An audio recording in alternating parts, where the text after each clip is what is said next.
Likutei Torah, in the middle of Parshas Tzav, in Likutei Torah, is a series of maamarim on Pesach, because that's when Pesach falls, always around Parshas Tzav. So we're going to look at this maamar. It should take us a good few weeks to get through and get us into a new spin on Pesach. So it starts there on, it's page Yud Aleph, Amud Gimel, page 22, at the bottom of the page on the right. The Alter Rebbe begins, Lahavin Masha Kosu B'Haggadah. To understand what we say in the Haggadah, Matzah zu she'anu oichlim al shum ma, al shum shelo hispik b'tzekes higarshu kulo. So in the Haggadah it says, this matzah that we're eating, why do we eat it? Why do we eat matzah on Pesach? We ask in the Haggadah. So we say because there was not enough time for the dough to rise when the Jewish people left Egypt. Right? So quite simply, why do we eat matzah on Pesach? Because there wasn't enough time for the Jewish people to let their dough rise when they left Egypt. If you ask any kid, why do we eat matzah on Pesach? Because we're in a rush for the dough to rise. That's what it says in the Haggadah. Now, it says Alter Rebbe, the mashma ha'ilu loy garshu v'hispik lahachmitz haya oichlin chametz. The implication is that if they weren't in such a rush to leave Egypt, if they would have left Egypt calmly, and there would have been enough time for the dough to rise, if they just would have had a bit more time in leaving Egypt, so then we'd eat chametz, we'd be eating bread at the Seder. We'd still celebrate Yetzias Mitzrayim, the exodus from Egypt was still a big event, just if it wasn't in a rush, we wouldn't need to eat matzah, we'd be eating chametz, we'd be eating bread. That's what the implication is. The whole reason we're eating matzah is because we rushed out of Mitzrayim. If we wouldn't have rushed, there would have been time for the bread to rise, we would have been eating shawarmas, sandwiches, whatever. Normal bread on Pesach. They had matzah at the so hang on a minute. The Yidden were already commanded when they were in Egypt on the 10th of the month, they were told that on the night before leaving you're going to make the Korban Pesach, and the Korban Pesach should be eaten with matzah and maror. They were told this already before any rushing had happened. So we're led to believe that the whole reason we eat matzah is because we left Egypt so quickly. We had bread which would have been made into normal bread, just it was such a rush, it didn't rise, it ended up unleavened bread, matzah. And that's why we eat matzah every year. But hang on a minute. They already were eating matzah in Egypt that night. They were told by Hashem to eat matzah with the Korban Pesach. Matzah came before the actual Yetzias Mitzrayim. So why do we say in the Haggadah, the reason why we're eating matzah is because we rushed out of Mitzrayim. Had we not rushed, we wouldn't have eaten matzah. We would. They ate matzah before they left. Matzah is a part of Pesach, even without the rushing. So what's going on here? The very bottom line, V'gam l'doros nitzavu shivas yomim se'or lo yimatzah b'teichem b'chol mosh v'yiseichem toichel matzos. Also, for all generations, not just in Mitzrayim, the night before the Exodus, because you could say, okay, that was then, but why should we eat matzah every year? Maybe we only eat matzah every year because they ate it when they left Egypt in a rush. So no, the Torah says, for 7 days, you should not have any leaven in your house. In all of your dwelling places, you should eat matzahs. That's what the Torah says. Ubepasuk atzmoi yesh lahavin. This pasuk itself needs to be explained. Shatzivu shaladoros hayezeichel yetzias Mitzrayim. Because the whole idea of remembering in all generations by eating matzah is to remember the exodus from Egypt, to remember Yetzias Mitzrayim. Well, hang on a minute. When we left Mitzrayim, how long do we eat matzah for? When do we, not chametz, when do we have matzah? For how long when we left Mitzrayim? 1 month. It was only one day. That night. There was a mitzvah to eat matzah on that night, the night of Yetzias Mitzrayim. There was no mitzvah to eat matzah after that. How long was the mitzvah not have chametz? Then, there was no mitzvah to not have chametz. It was just to eat matzah the night of Pesach. Why? That itself we need to explain why, and the maamar will explain why were they eating matzah. Why was before they even left? Why were they eating matzah? Yeah, they were eating matzah the whole time. That's what the Mitzrayim were feeding them. There is an opinion in that they ate matzah. Matzah is slave food, but not everyone agrees with that. that idea. But according to those that do agree with that idea, like, what's the whole chiddush to be commanded to eat matzah with the Korban Pesach that night? Like, what else were they going to eat with? It's not like they Well, then they were free already. On the night of Yetzias Mitzrayim, they're already free. They could have made bread.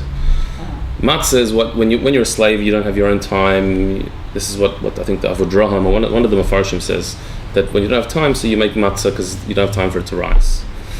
But already 6 months before Yetzias Mitzrayim, the shibud had stopped. So they could have made lafa, they could have made pita, something. But even Abraham served the malachim matzah when they came on Pesach. Yeah. So Okay, they had commanded to have matzah. Well, no, he wasn't commanded to. I know, but That was prophetically. I know, but anyway, but there you could say because he knew that the Yidden would leave Mitzrayim so quickly they'd eat matzah. But here we see that it's not that they ate matzah the night before, and not only that, they only ate it for one night. So if our Pesach is to commemorate their Pesach, Yetzias Mitzrayim, they ate matzah one night. Why do we eat it for 7 days? Mm-hmm. Why do we eat matzah for the whole week?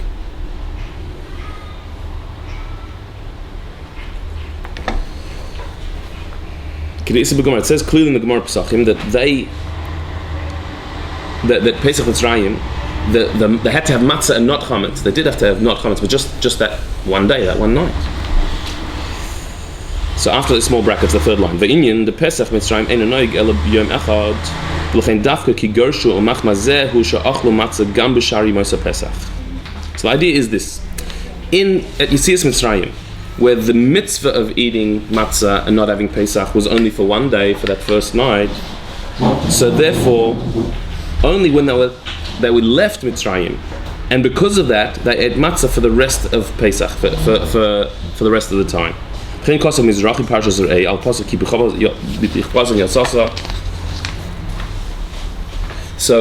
the Mizrahi, one of the commentaries says, that this is the idea, that indeed in Mitzrayim they ate matzah the night of leaving, before they left, because that was a mitzvah. But then it happened to be they ate matzah also after they left, because they were in a rush. So the night before they left Mitzrayim, they ate matzah because Hashem told them to, for whatever reason, which we'll have to explore why Hashem wanted them to eat matzah. This was before they left, before they were in a rush. They ate matzah the night before the Yetzias Mitzrayim. Then the next day, they had to leave in a rush. So they ended up eating matzah again, not because Hashem told them to eat matzah, because there was no time for the bread to rise. So what are we commemorating? We're commemorating Yetzias Mitzrayim, when they ate matzah after leaving Mitzrayim. So the 7 days of Pesach, celebrating Yetzias Mitzrayim, is to commemorate not the matzah they ate the night before that Hashem told them to eat, but the matzah that they ate when they left, because the bread didn't rise. And that seems to answer our two questions. The first question is, why we say we're eating matzah because they left in a rush. They ate matzah even before they left. That's true, but we're not commemorating that. We're commemorating the matzah they ate when they left. And therefore we, unlike they, who had only 1 day of matzah, we have 7 days of matzah because we're celebrating the leaving Mitzrayim, not the night before when they were in Mitzrayim. But when they ended up eating for a month, so why only 7 days? Come on, give us Eating what for a month? The matzah. Till 15th of Iyar, they ate. Then the month came. So they're eating for all that time. So we should do it for a month? I'm just asking. We're celebrating Pesach, which is the Yetzias Mitzrayim. which finished by So why only 7 days? Why 7 days? Yeah, because that's from the day they left till Kriyas Yam Suf, where the Mitzrayim were finished. That's Yetzias Mitzrayim. Okay. How do we celebrate it? By eating matzah. Okay. So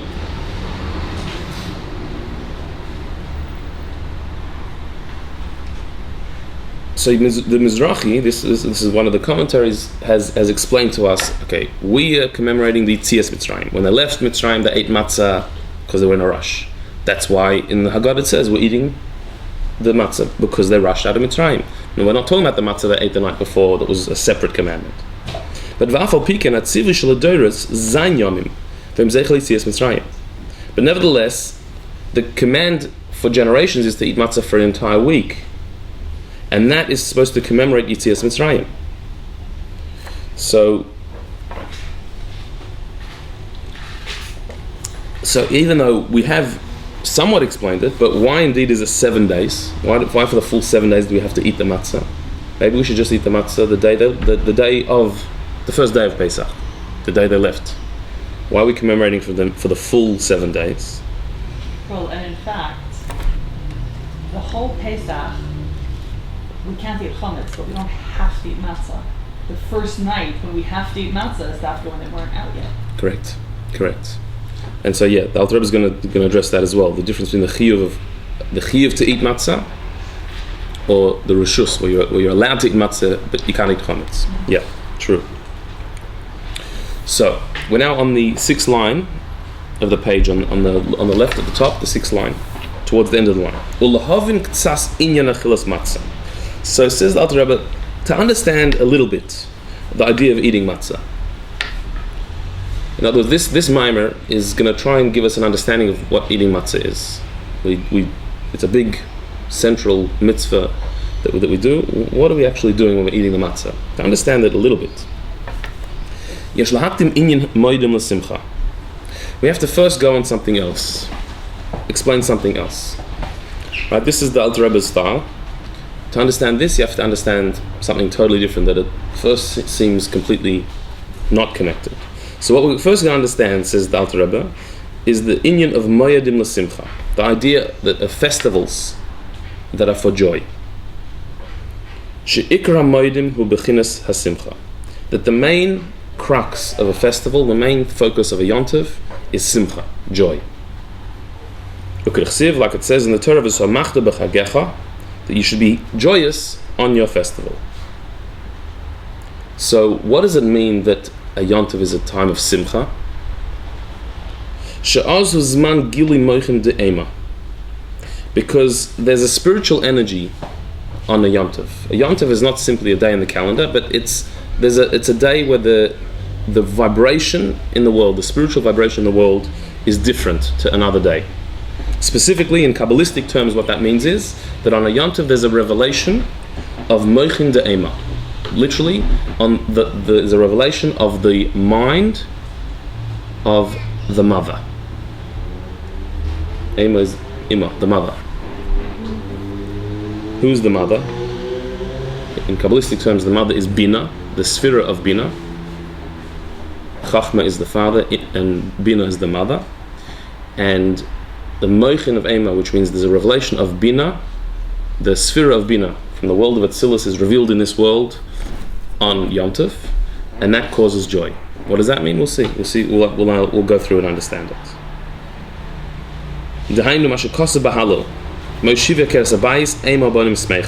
That's what we say in Hallel. Every Yom Tov we say Hallel, and in Hallel, at the end of the first paragraph of Hallel, it says Moshiva Keres Habayis, that Hashem takes the Keres Habayis, the woman of the house, and makes her into a happy mother of children. That the barren woman who's sitting in her house becomes a happy mother of children. That's the one of the lines in Tehillim. What's this talking about? What's this line talking about? The mother of children who is happy is referring to the sphere of Bina. And in Kabbalah and Chassidus it says that simcha, that joy, comes from Bina. I mean, just like in the literal sense, when you understand something, when something makes sense to you, there's a huge joy that comes out of that. Simcha. It's one of the greatest pleasures in the world, is to actually understand something. It surpasses other physical pleasure.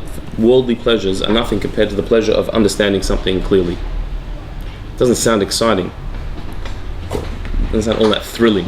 You don't see people lining up to understand something, or paying a lot of money, traveling very far to understand something. But in the human experience, having clarity, getting something clear, and really getting it, understanding it, is a very deep pleasure, and causes a great amount of joy. Frustration, lack of joy, comes from not understanding, being confused, not knowing what's going on. When things make sense, when things fall into place, when you know what's going on and you get clarity, then you can have joy, you can have simcha. So simcha, as we'll see, the maamar will explain it, is very connected, deeply connected with bina, understanding. So Eim Abanim Smecha, the mother of children who's joyous, the mother is referring to bina. Why is bina called the mother? The relationship between Chachma and bina is like the relationship between father and mother. That Chachma is the intellectual capacity to conceptualize something. When you hear an idea and it hits your mind, you get a flash of intellect. That's called bina. But you don't understand. Sorry, that's called Chachma. You don't understand it yet. You had a Chachma experience where you had a flash, but you don't yet understand. You haven't assimilated it. You haven't absorbed it. Bina is where you absorb it, you make sense of it, and it sinks into your mind. So when you're hearing an idea, when somebody's talking to you, or when you're reading something, or when you're trying to figure out a problem, there's a moment where you get it, but you haven't quite got it yet. There's a flash. Then it sinks in, it's put together, it's put into words, it makes sense. That's called bina. That's the second stage. This is similar to in the reproductive system.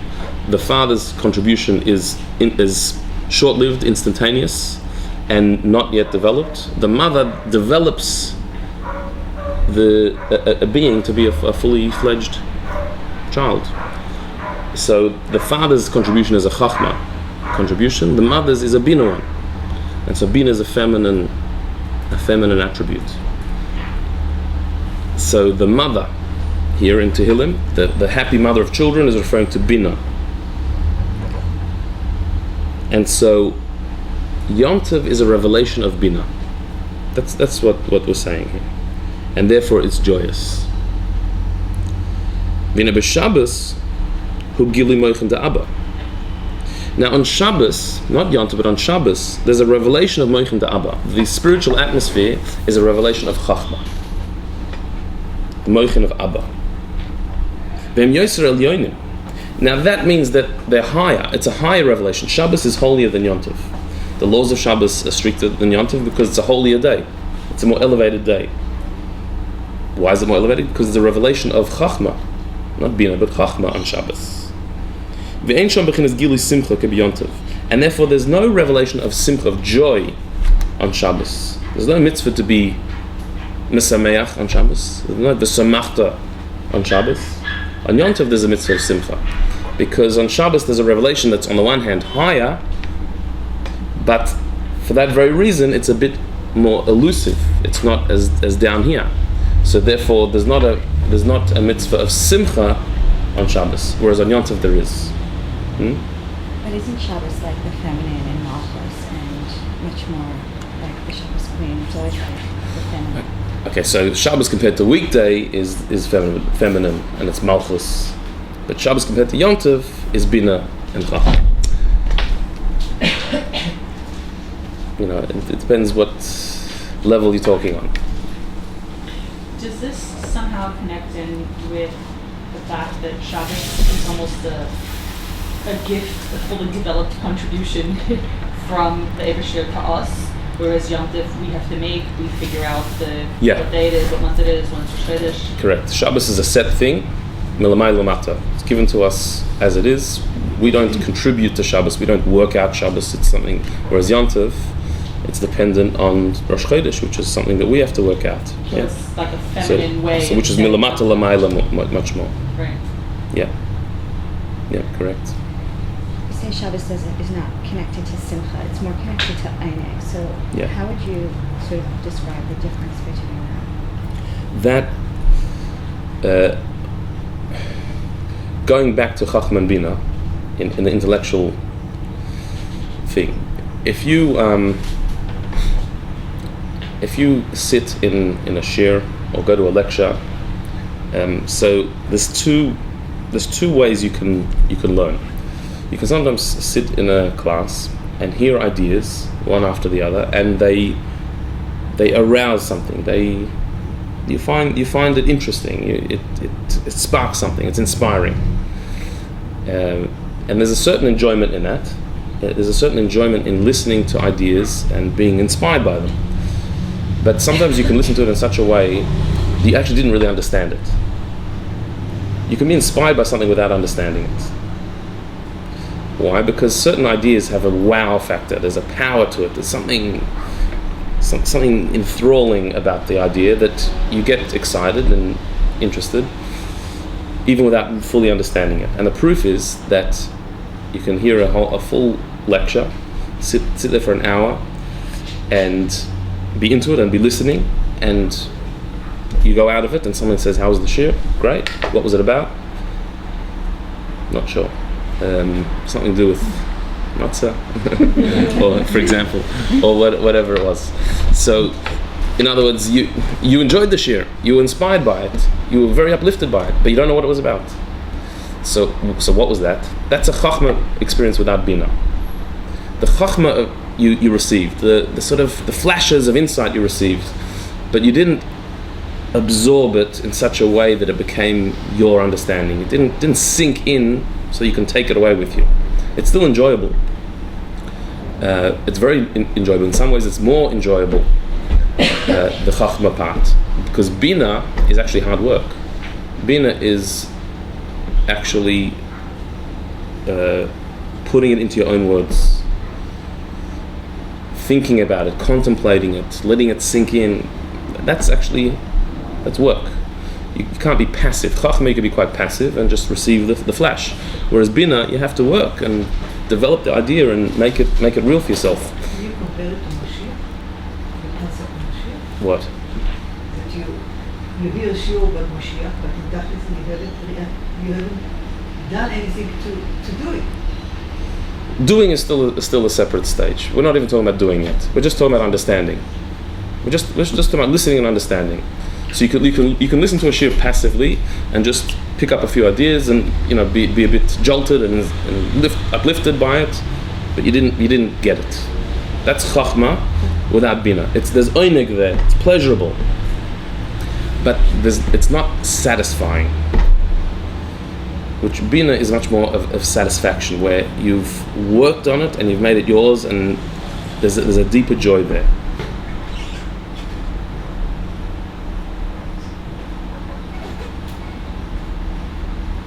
It's not fun necessarily, bina, but it's a deeper type of joy. It's a yeah.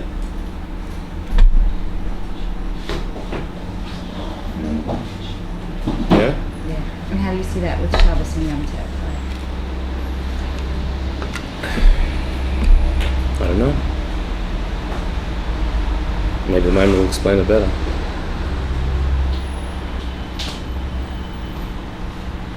Yeah? Let's see. Let's have a look.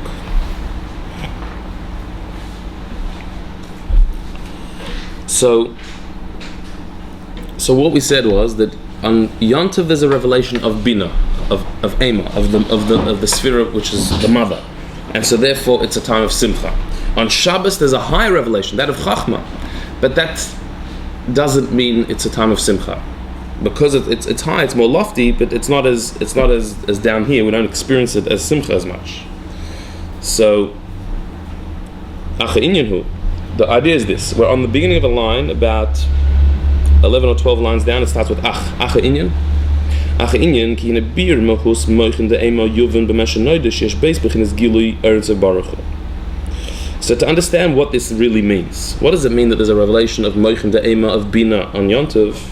We'll understand that by exploring the two ways that the Ein Sof, the infinite light of Hashem, can reveal itself in this world. Ha'alav b'chinas hishtashlus, v'seidur hamadregas. One way is that Hashem can reveal Himself through hishtalshlus, through the system, through levels, through filtering His light from one level to another. Shem b'chinas hamshacha me'ila la'ila, ha'ara da'ha'ara. That is where Hashem wants to reveal His light in the world, so His light goes through a system of filters where it becomes less and less bright, less and less infinite, more palatable and what we can handle. A commercial seichel b'midas.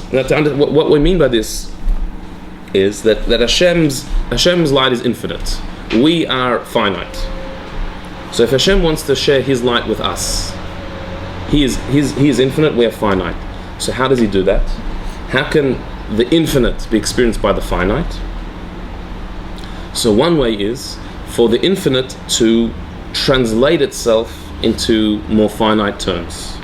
That if Hashem would shine His infinite light on us, we would be swallowed up by it. We wouldn't handle such a thing.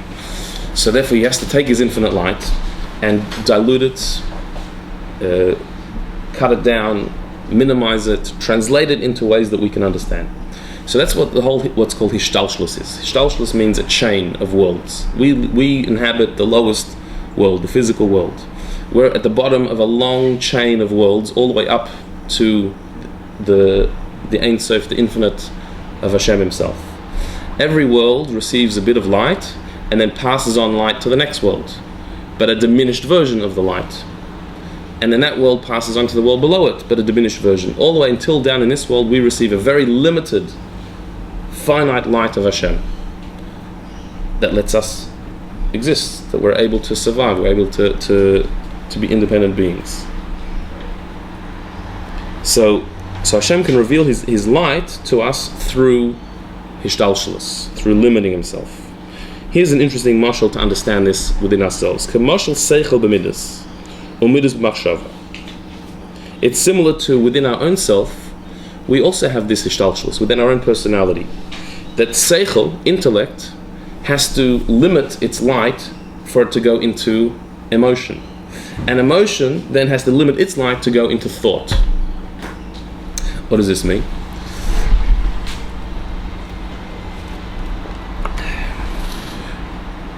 One of the definitions of being human is that we have intellect and we have emotion.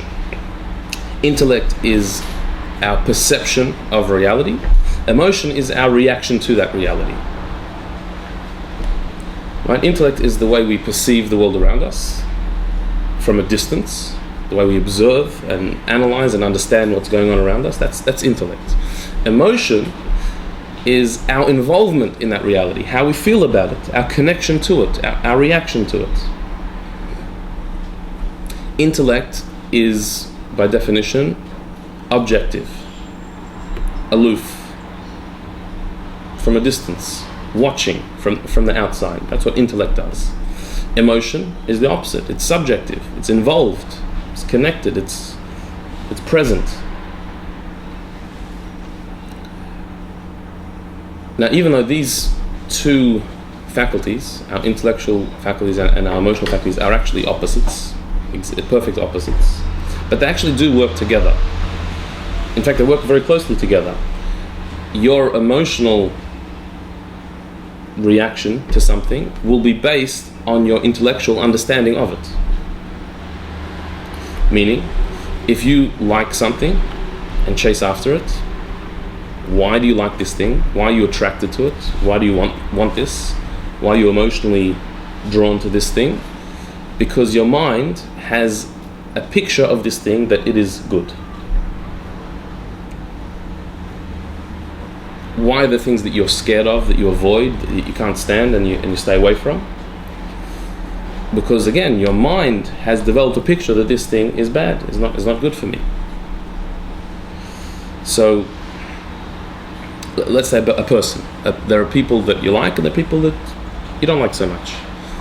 There are people who you emotionally are attracted towards, that you want to hang around, you want to spend time with this person. There are some people who you'd rather avoid. They're not for you. Why? What defines your emotional reaction to somebody, that you like them or you don't like them? It's not your heart. Your heart doesn't determine that. Your heart does it. Your heart does emotion, it experiences emotion, but it doesn't decide what the emotion is going to be. It's actually your mind that decides whether you're going to like the person or not. Why? Because your attraction to them or rejection of them is going to be based on your perception of that person, the way you perceive that person. If you perceive that person as being a nice person, with your mind, somebody who has a lot to offer to you, somebody who you can share time with and you're going to benefit from and you can enjoy the company. If your mind sees it that way, so then you feel an attraction. If your mind decides that they're not a good person or not good for me, or challenge me too much or whatever it is, if your mind perceives it that way, so then your heart avoids them. We're not conscious of this most of the time.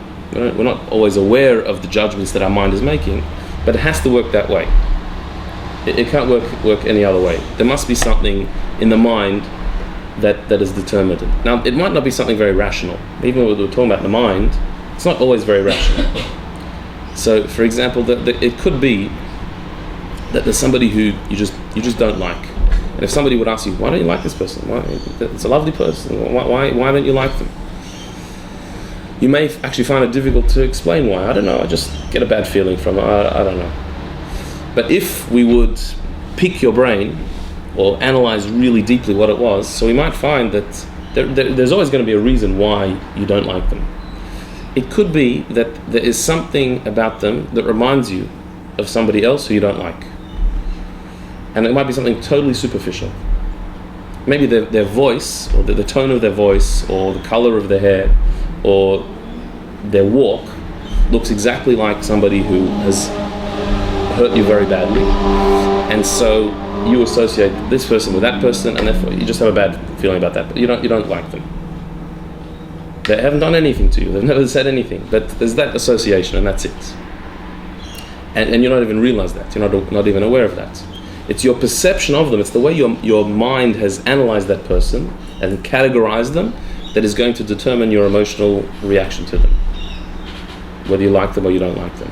And then there are other people who you like also for no reason.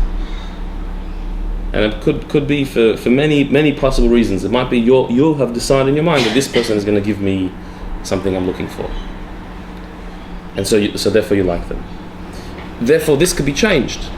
A way to change your attitude to a person, your feelings towards them, is to change your attitude. If you can change the attitude, then you can change your feelings to them. If you can get to know them better, or if you can face what it is about them that is really disturbing you, so then you could actually change your feelings towards a person. As happens all the time. There's sometimes there's a person we don't really know very well, but we've decided that we don't like them particularly. We actually don't know them, but we've made that initial judgment that they're not my type of person. I don't need to hang around. And then for whatever reason you get stuck with that person somewhere, and you end up having a conversation, and you get to know that person. Suddenly you feel totally different towards them. You like that person, and all those judgments you made were based on such scanty evidence, but you'd come to the conclusion that I don't like that person. So you have an emotional stance about somebody based on your intellectual awareness of them. And if that awareness expands, so then your emotional reaction can change as well.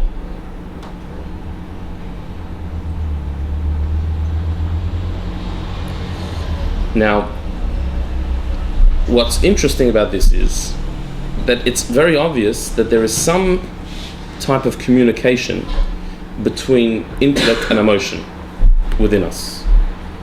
They're in touch with each other somehow, they're communicating somehow, because the way I think about the person is going to determine the way I feel about the person. The question is, how can intellect communicate with emotion? They are two completely opposite entities. They're completely different faculties within us. The mind is analytical, aloof, and objective. The heart is connected and involved and subjective. How do they talk to each other? How do they communicate? Or putting it even stronger terms, when you are in an intellectual state, you're unemotional. When you're in an emotional state, you're not thinking clearly. It seems that you can only really be one or the other. When intellect takes over, when you're really thinking clearly, what does it mean you're thinking clearly? You've removed yourself from the situation. So, in other words, if I look at a person and instead of looking at them based on my emotional attitude to them, that I like them or don't like them, let me stop. Let me separate myself from that and really analyze intellectually. If I do that, I'm being unemotional. I'm taking my emotions to the side and I'm being intellectual. On the other hand, if I'm in the emotional state, if I'm emotional right now, I'm not thinking clearly.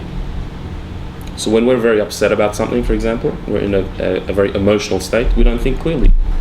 So you can't go up to somebody who's very upset and say, come on, look at the facts. Like, you can't talk that way. You're talking Chinese. So what you can do when someone's in an emotional state, when someone's very upset, and you're not upset as well. If you're upset, then it's going to be a mess. But if you're not upset, you can say, listen, I can see you're upset and I understand that. Let's just wait, not jump to any conclusions, and let's talk about this when things are a bit calmer. And maybe that much intellect, maybe they'll be able to hold on to say, yeah, you're right, and at least they recognize that they're upset. Somebody who's extremely emotionally distraught, even that they're not going to accept. What? I'm upset. I'm not upset. Huh? But either way, we pull towards intellect, and that means we've quietened the emotions. If we're in the emotional state, so then intellect has been put aside. It's thrown out the window. You're not thinking straight. So how can your intellect communicate with emotion if they're so mutually exclusive? Where's the meeting place? Where does an intellectual attitude to something become an emotional feeling if these two can't really meet? If there's this tension between them. So the answer Chassidus gives is a fascinating one. That there is within intellect emotion. There's emotion within intellect. There's a certain stage where intellect puts itself slightly aside and tends towards emotion, where the intellectual side of it becomes in the background and a slightly more emotional side comes to the fore. Meaning, there is a certain point within an intellectual awareness of something where you start to tend towards a connection to it. Putting it this way, if you analyze something intellectually, you're looking at the pros and cons. What's good about it, what's not good about it, you're weighing it up from a distance. So pure intellect is, what are the facts? Is this good or is it not good? But then there's a stage within intellect where you start to say, okay, so is it good for me or not good for me? Where you start to introduce a little bit of self, of subjectivity into it. Pure intellect has to be completely objective. I'm not talking about me, I'm talking about it. So is it good or is it not good? That's pure intellect. But then there's a stage where intellect becomes not pure anymore. It starts to be a bit subjective intellect. Is this good for me or not good for me? There is a middle stage where it's not pure intellect anymore. It's not absolute emotion yet. It's something slightly in between. Now at that stage, judgment could start to become clouded. Once you start thinking about yourself, so then it's not pure intellect anymore. There's a bit of emotion involved. So there's a process where intellect slips away from its objectivity and starts to become subjective and heads towards emotion. What that is where intellect itself becomes blocked somewhat. Pure intellect is no longer working, and there's just a ray of intellect left to enter into emotion.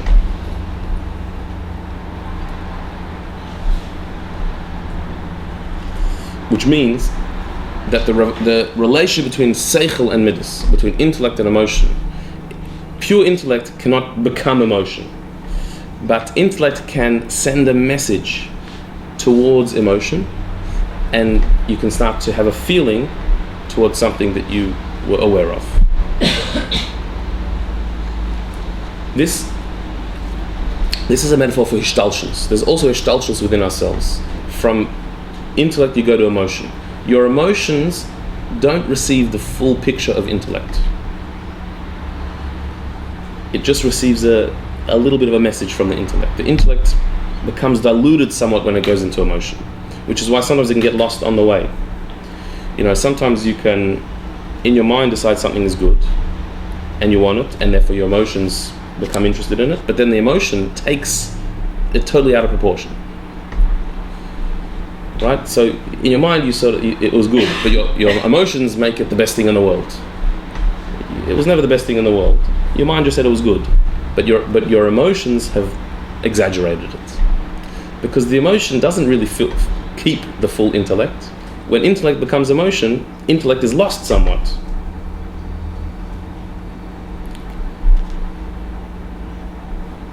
So, same with a person. There's a person who you've decided is a good person to hang around, to spend time with. But then your emotion might make them into the best person in the world who knows everything and you should do everything with. In intellect, your conclusion was they have certain pluses, certain advantages. There are things about them that are good, and you also recognized in your mind the things that were not so good about a person. In your mind, you see that. Your emotion can then take the intellect and make it very hazy, emphasize the good and ignore the bad, which is a good thing sometimes. Sometimes, yeah. And sometimes it's a big problem, right? So, like for example, if you're shidduch dating, it's not a good thing to overlook all the problems and become wildly involved emotionally. That's not such a good idea. You have to stay emotional. Emotions have to be held off, and you have to be analyzing this very clearly and with a certain objectivity. As things go well, you head towards subjectivity, and you start to lose the objectivity, and that's going to be good, especially when you're married. It'll be very good to lose your objectivity and to see only the good. And that'll be fantastic, but not when you're dating. There's a decision-making process, and that has to be clear. And then there's, once the decision's made, you're connected, you're in. So then emotions are not going to have the full intellect anymore. They're not going to have the full facts, because intellect has been watered down to become emotion. It has to. If you stay with the facts, so then you never become involved. You're always removed. So the facts have to become slightly watered down in order for emotion to take over. And of course, you're always going back and forth from intellect to emotion, from judging to just accepting. But that's the process. So that's also a type of ishtalshelus within ourselves, that intellect sees reality for what it is. Emotion then clouds that reality somewhat because we become involved in it. So there's a certain tzimtzum that goes on, a contraction of the intellect to allow emotion to come forward. Some people get stuck along the way as well. Some people get stuck in intellect and never let the emotion go. If you're always analyzing and questioning and pulling things apart, so you're remaining aloof. You're not getting involved.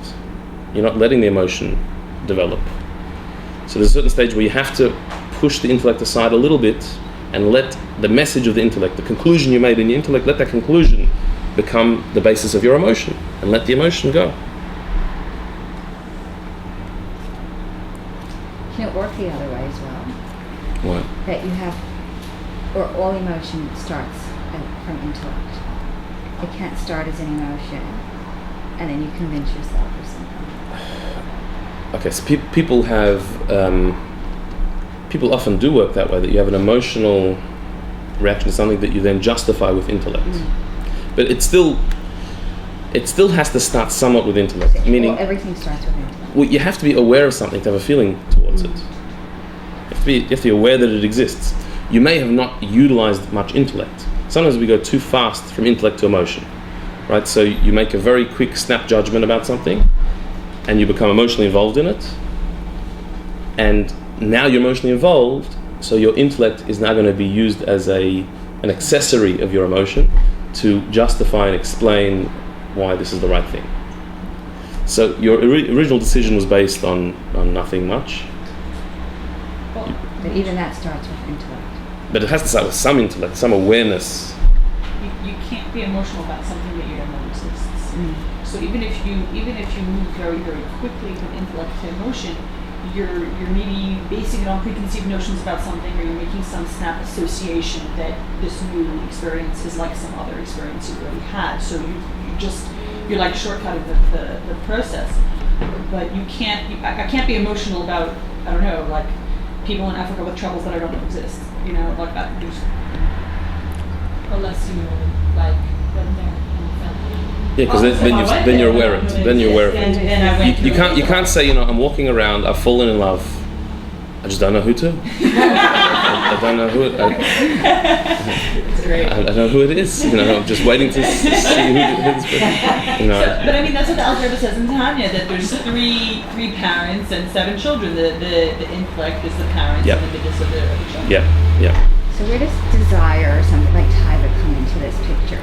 Like, something's bad. But Taiva is an urge. It's not an emotion. It's an instinctive urge. It's not an emotion. But where something's bad, but you're still emotionally wanting to do it, or something's not good for you, but you still hang around that person, or So the body has urges and attractions and desires to things. That's not necessarily an emotional thing. Like kids that are dating 18, 19, shidduch or not, like how can they be so intellectual? Like they're so young and inexperienced with life. Like I mean, that's why it's good when the parents. The right decision. But that's why it's good when the parents do that first. That's why it's good when the parents do that first. They do the intellectual side. If you're talking about right. So I'm saying that's when it's. If you're talking about teenagers just sort of going out with each other, so then obviously that is going to be based on emotion, or even lower than emotion, just urges, physical urges, and they could end up anywhere with anyone, and anything could happen. That's true. There is very little intellect involved there, and also once if a relationship starts based on emotion, just attraction and that type of thing, so it will be very hard to go back to being objective and decide, is this really for me? And because the mind will tell you it is, and you'll come with every justification in the world. Talk to somebody in love and tell them he's not for you. What do you know? And you can't speak in those terms anymore. Do you let a child make their own decision? Sorry? So like, let's say someone's child is just like dating the wrong person, but they're in love. What does the parent do? So, the job of a parent for children generally is to be the intellect for their emotion.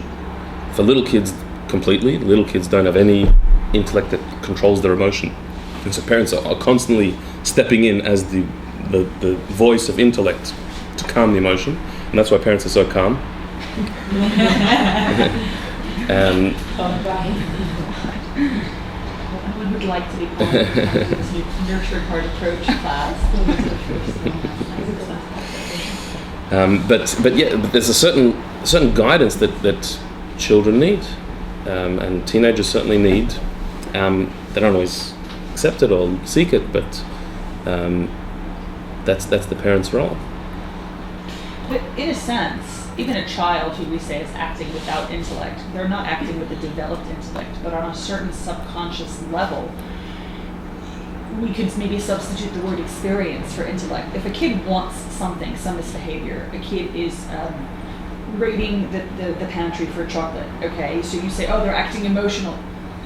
There was an intellect that spurred on that emotion. The child had an experience that he ate chocolate and it was sweet. That was enjoyable. Right. Yeah, it's not that a child doesn't have intellect. They don't have das. Right. A child is not a bar das. Das means that a child doesn't have the bridge between intellect and emotion that controls it. They don't have control over their emotions to the same extent where they can go through a thought process and decide against it on their own. Generally a child doesn't have that until the parent provides that. So when you were describing how the analytical intellect then becomes subjective, as opposed to is this good? When you go to is it good for me? That's the test. Yeah. Yeah. Yeah.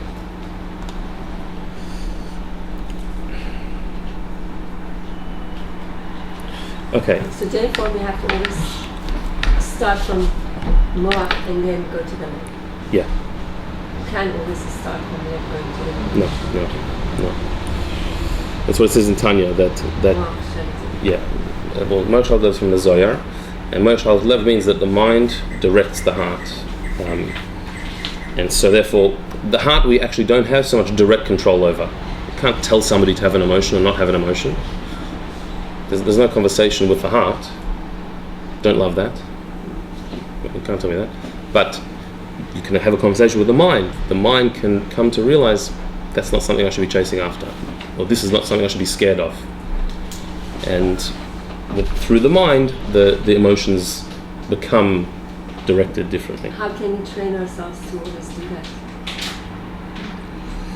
That's what we do by learning and davening and thinking, stopping things, slowing down the reaction process. Like before I react, let's think.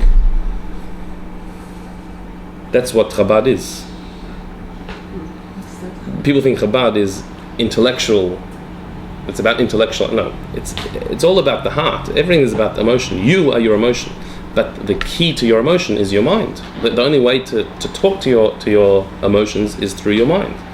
So only by understanding that and contemplating that and slowing down the process will your heart be directed. The heart is just an energy of a feeling that goes towards something or runs away from something. But the something, to decide what that something is, that's the mind. So can I ask you, like, especially a 19-year-old to be mature enough to, like, recognize, and make that huge decision? With guidance, absolutely. With the right guidance, not on their own. I'm not talking about that if they fall in love. I'm talking about a should've. Right. Seriously. A 19-year-old is not allowed to, can't be left to their own devices. Yeah. It has to be with guidance. Yeah. No, but if the parent does like investigation before, that's the intellectual they should, process. absolutely. But once they come, if there's chemistry already, they've already been through the intellectual process before they even met.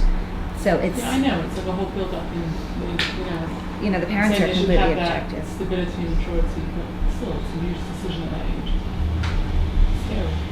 Do you do classes for, English for 19-year-olds who want to get married? Sure. I don't call it that, but You're probably not running if you did. okay. So what we saw, we'll have to stop here. What we saw is that one way Hashem can relate to the world is through Ishtalshlus, through filtering himself down, not revealing his full self in the world, because the world can't handle that, but by filtering himself, by limiting himself and diluting himself from one level to another level, then the world can handle a divine revelation. That's one type of revelation. The mashal we used was just like within yourself, from your mind to get to your heart, there's a filtering process where intellect has to put itself somewhat aside and only let a little message get down to the heart, and then it becomes an emotional thing. And then he says from emotion, the same thing happens to machshava, to thought. For you to be consciously aware of what you're feeling, your thought is not the full feeling. You can't take the full feeling and experience it in your mind. It's just an array of emotion, a smidgen of emotion becomes conscious in your mind to be aware of what you're feeling. To then express that in words, to go to machshava, to dibur. Also, speech, you can never say everything you thought. When you have one thought and you want to then express that thought, the words will never fully encompass everything that you thought. It's only a bit of the thought that can be expressed in speech. So every step of the way, going from seichel to midas, midas to machshava, machshava to dibur, from intellect to emotion, emotion to conscious thought to speech, every step of the way there is a tzimtzum that goes on. There's a contraction, a dilution of the experience. So if I'm now going to express my emotions, those words that I say are such a limited expression of what I'm really feeling inside. It has to be, because they're words. So that is hishtalshlus.